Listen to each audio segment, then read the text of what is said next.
ಶಾಸ್ತ್ರಿಗಳೇ, ಇನ್ನು ತುಲಾ ಮತ್ತು ವೃಶ್ಚಿಕ ಧನಸ್ಸು ರಾಶಿಗಳ ಫಲಾಫಲ ಈ ಇಡೀ ವಾರ ಯಾವ ರೀತಿಯಾಗಿದೆ ನೋಡೋಣ, ಗಮನಿಸೋಣ. ಈ ಒಂದು ವಾರದಲ್ಲಿ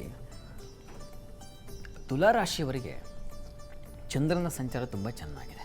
ಈ ಕಾರಣದಿಂದ ವಾರದ ಆದಿಯಲ್ಲಿ ನಿಮಗೆ ವೃತ್ತಿಯಲ್ಲಿ ಕಾರಣ ಕಿರಿಕಿರಿ ಏನಪ್ಪ ಅಂದರೆ ಮಾಂದಿಯ ಒಂದು ಈ ಸೋಮವಾರದ ಮಟ್ಟಿಗೆ, ಆಮೇಲೆ ತುಂಬ ಚೆನ್ನಾಗಿದೆ.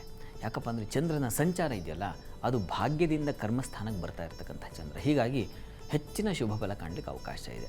ನಿಮಗೆ ದೇವತಾ ಪುನಸ್ಕಾರಗಳಲ್ಲಿ ಭಾಗಿಯಾಗ್ತಕ್ಕಂಥದ್ದು, ದೈವತ ಅನುಗ್ರಹ ಸಿಗ್ತಕ್ಕಂಥದ್ದು, ಅಥವಾ ಒಳ್ಳೆಯ ಉತ್ತಮರ ಒಂದು ಮಾರ್ಗದರ್ಶನ ಸಿಗ್ತಕ್ಕಂಥದ್ದು, ಇದೆಲ್ಲ ನಿಮಗೆ ವಾರದ ಆದಿಯಲ್ಲೇ ಇದೆ. ಹೀಗಾಗಿ ಅದರಿಂದಾಗಿ ಇರ್ತಕ್ಕಂಥ ಸಣ್ಣ ಪುಟ್ಟ ಕಿರಿಕಿರಿಯಿಂದ ಹೊರಗೆ ಬರ್ತೀರಾ, ಯೋಚನೆ ಮಾಡಬೇಡಿ. ಷಷ್ಠದಲ್ಲಿ ಮಾಂದಿ, ರವಿ, ರಾಹು, ಬುಧ ಸೇರಿಬಿಟ್ಟಾಗ ಸ್ವಲ್ಪ ಚರ್ಮ ಸಂಬಂಧಿ ತೊಂದರೆಗಳು, ಉದರ ಬಾಧೆಗಳು, ಕಿಬ್ಬೊಟ್ಟೆ ಭಾಗ ಅಂತೀವಲ್ಲ, ಆ ಭಾಗದಲ್ಲಿ ತೊಂದರೆ ಆಗ್ತಕ್ಕಂಥದ್ದು ಇದೆಲ್ಲ ಇದೆ. ಈ ಕಾರಣದಿಂದಾಗಿ ದುರ್ಗಾ ಕವಚವನ್ನು ಹೇಳ್ಕೊಂಡ್ರೆ ತುಂಬ ಒಳ್ಳೆಯದು, ಅದು ನಿಮ್ಮನ್ನು ಕಾಪಾಡುತ್ತೆ. ವೃಶ್ಚಿಕ ರಾಶಿಯವರಿಗೆ ವೃತ್ತಿಯಲ್ಲಿ ಅನುಕೂಲ, ತಂದೆ ಮಕ್ಕಳಲ್ಲಿ ಸ್ವಲ್ಪ ಮನಸ್ತಾಪ, ಒಂದು ತೊಡಕು, ಒಂದು ಶುಭ, ಎರಡೂ. ಯಾಕೆ ಅಂದರೆ ಮಾಂದಿ ಸಂಚಾರ, ಚಂದ್ರ ಸಂಚಾರ, ಅದೊಂದು ಕಡೆ ಇದ್ದರೆ ಇದೊಂದು ಕಡೆ ಇರುತ್ತೆ. ಈ ಕಾರಣ ಎರಡನ್ನೂ ಗಮನದಲ್ಲಿ ಇಟ್ಕೊಳ್ಬೇಕು ನಾವು. ಯಾವುದು ಹೆಚ್ಚಪ್ಪ ಅಂತಂದರೆ ಚಂದ್ರನಿಗೆ ಬಲ ಚೆನ್ನಾಗಿರೋದ್ರಿಂದ ಗಾಬರಿ ಮಾಡ್ಕೋಬೇಡಿ. ಹೀಗಾಗಿ ವೃಶ್ಚಿಕ ರಾಶಿಯವರಿಗೆ ವಾರದ ಆದಿಯಲ್ಲಿ ಸ್ವಲ್ಪ ಸಣ್ಣ ಪುಟ್ಟ ನಷ್ಟತೆ, ಸಣ್ಣ ಪುಟ್ಟ ಸೋಲು, ಏನಂಥ ಮುಖಭಂಗ ಅಲ್ಲ, ಏನೋ ಒಂದು ಸಣ್ಣ ಮಾತು, ಅದನ್ನು ನೀವು ಹಾಗೆ ಸರಳವಾಗಿ ತಗೊಳ್ತೀರ, ಯೋಚನೆ ಮಾಡಬೇಡಿ. ಆದರೆ ವಾರ ಮಧ್ಯಭಾಗದಲ್ಲಿ ನಿಮಗೆ ಮಾತ್ರ ದೈವಾನುಕೂಲ ಚೆನ್ನಾಗಿರ್ತದೆ, ಒಳ್ಳೆಯ ಸಾಧು ಸಂತರ ಭೇಟಿಯಾಗುತ್ತೆ, ಉತ್ತಮ ಕಾರ್ಯಗಳು, ಶುಭ ಕಾರ್ಯಗಳು. ನೋಡಪ್ಪ, ಮನಸ್ಸಿಗೆ ಯಾವುದು ಹಿತವೋ ಅದೇ ಶುಭ ಕಾರ್ಯ. ವಾರದ ಅಂತ್ಯಭಾಗದಲ್ಲಿ ನಿಮಗೆ ಸ್ವಲ್ಪ ಆರೋಗ್ಯ ವ್ಯತ್ಯಾಸ ಮಾಡ್ಕೊಳ್ತೀರಾ. ಸಾಲ ಬಾಧೆ ಪ್ರಧಾನವಾಗಿ ಸೂಚಿಸ್ತಾ ಇದೆ. ಹೀಗಾಗಿ ಸಾಲದ ವಿಚಾರದಲ್ಲಿ ತುಂಬ ಎಚ್ಚರಿಕೆಯಿಂದ ಇರಬೇಕು.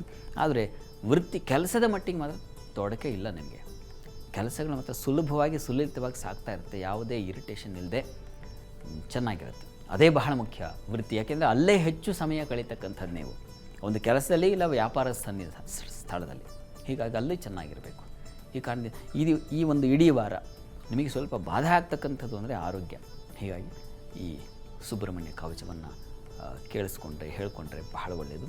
ಧನುರಾಶಿಯವರಿಗೆ ವಾರದ ಆದಿಯಲ್ಲಿ ನೋಡಿ, ವೃತ್ತಿಯಲ್ಲಿ ಸ್ವಲ್ಪ ಒತ್ತಡ, ಸಂಗಾತಿಯ ಆರೋಗ್ಯದಲ್ಲಿ ವ್ಯತ್ಯಾಸ. ಕಾರಣ ಯಾಕಪ್ಪ ಅಂತಂದರೆ ಕರ್ಮಾಧಿಪತಿ ವೀಕ್ ಆಗಿದ್ದಾನೆ.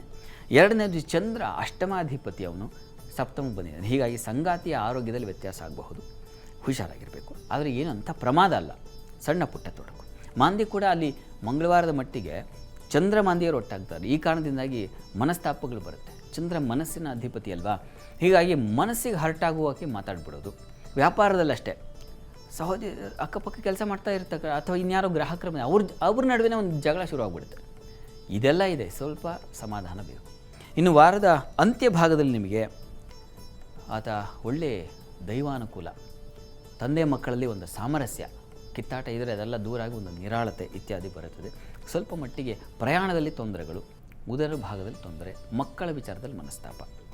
ನೋಡಿ, ಶುಭ ಅಶುಭ ಎರಡೂ ಮಿಶ್ರವಾಗಿದೆ. ಚಂದ್ರನ ಸಂಚಾರ ಚೆನ್ನಾಗಿರೋದ್ರಿಂದ, ಚಂದ್ರನಿಗೆ ಪಕ್ಷದ ಬಲ ಚೆನ್ನಾಗಿರೋದ್ರಿಂದ ಹೆಚ್ಚು ಆತಂಕ ಮಾಡ್ಕೋಬೇಡಿ, ಅನುಕೂಲ ಆಗುತ್ತೆ. ಕಟೀಲು ದುರ್ಗಾ ಪರಮೇಶ್ವರಿ, ಯಾಕೆಂದರೆ ಜಲದುರ್ಗೆಯ ಆರಾಧನೆಯಿಂದಾಗಿ ಜಲಕಂಟಕಗಳಿರೋದಿಲ್ಲ, ತೊಡಕುಗಳು ನಿವಾರಣೆಯಾಗುತ್ತೆ. ಹಾಗಾಗಿ ದುರ್ಗಾ ಪರಮೇಶ್ವರಿ ಪ್ರಾರ್ಥನೆ ಮಾಡಿ, ಜೊತೆಗೆ ನಾಗ ಪ್ರಾರ್ಥನೆ ಮಾಡಿಕೊಂಡ್ರೆ ಅದು ಕೂಡ ತುಂಬ ಒಳ್ಳೆಯದು, ಅದು ಬೇಕು ಕೂಡ.